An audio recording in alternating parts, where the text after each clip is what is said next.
Hello বন্ধুরা, কেমন আছেন সবাই? আশা করি খুব ভালো আছেন। মোটামুটি ভালো আছি। তো বন্ধুরা, আজকে আমি একটা রেসিপি নিয়ে চলে এসেছি। এই রেসিপিটা কিভাবে করব ওটাই আপনাদের দেখাচ্ছি। এখানে রান্না করব পটল আলু দিয়ে তরকারি। এই যে পনির নিয়েছি, এখানে মশলা নিয়ে নিয়েছি। পটল আলু দিয়ে পনিরের তরকারি করব। পনিরটা এখন পিস পিস করে কেটে নেবো। পনিরটা এই যে কেটে নিয়েছি বন্ধুরা। পনিরটাতে একটু নুন আর হলুদ মাখিয়ে নেবো। তেল দিয়েছি, তেলটা গরম হয়ে এসেছে।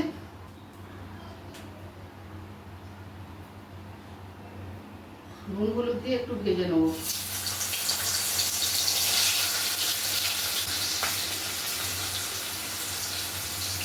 অল্প করেই তরকারিটা করছি, আপনারা আপনাদের প্রয়োজন মতো করবেন।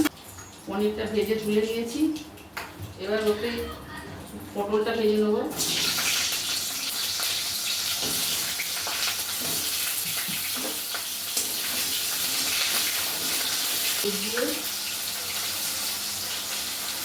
আর পটলটা ভেজে নিয়েছি, তারপরে আলুটাও ভাজা হয়ে গেছে, আলু ভাজা তুলে দিচ্ছি।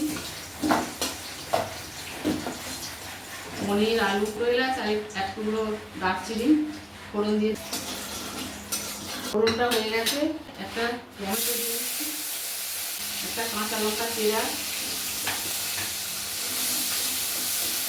এক চামচ এই আদা বাটা, আর এর সাথে রয়েছে কাঁচা পাকা লঙ্কা বাটা।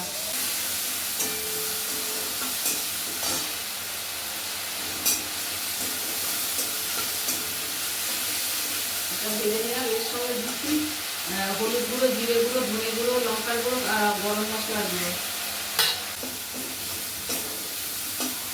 এবার এর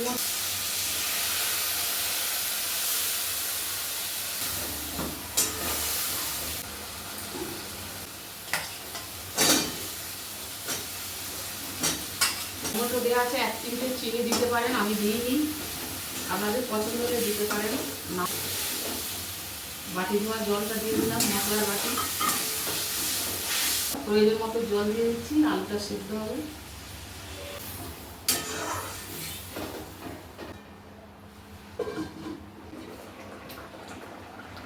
সেদ্ধ হয়ে এসেছে, আর একটু বাকি।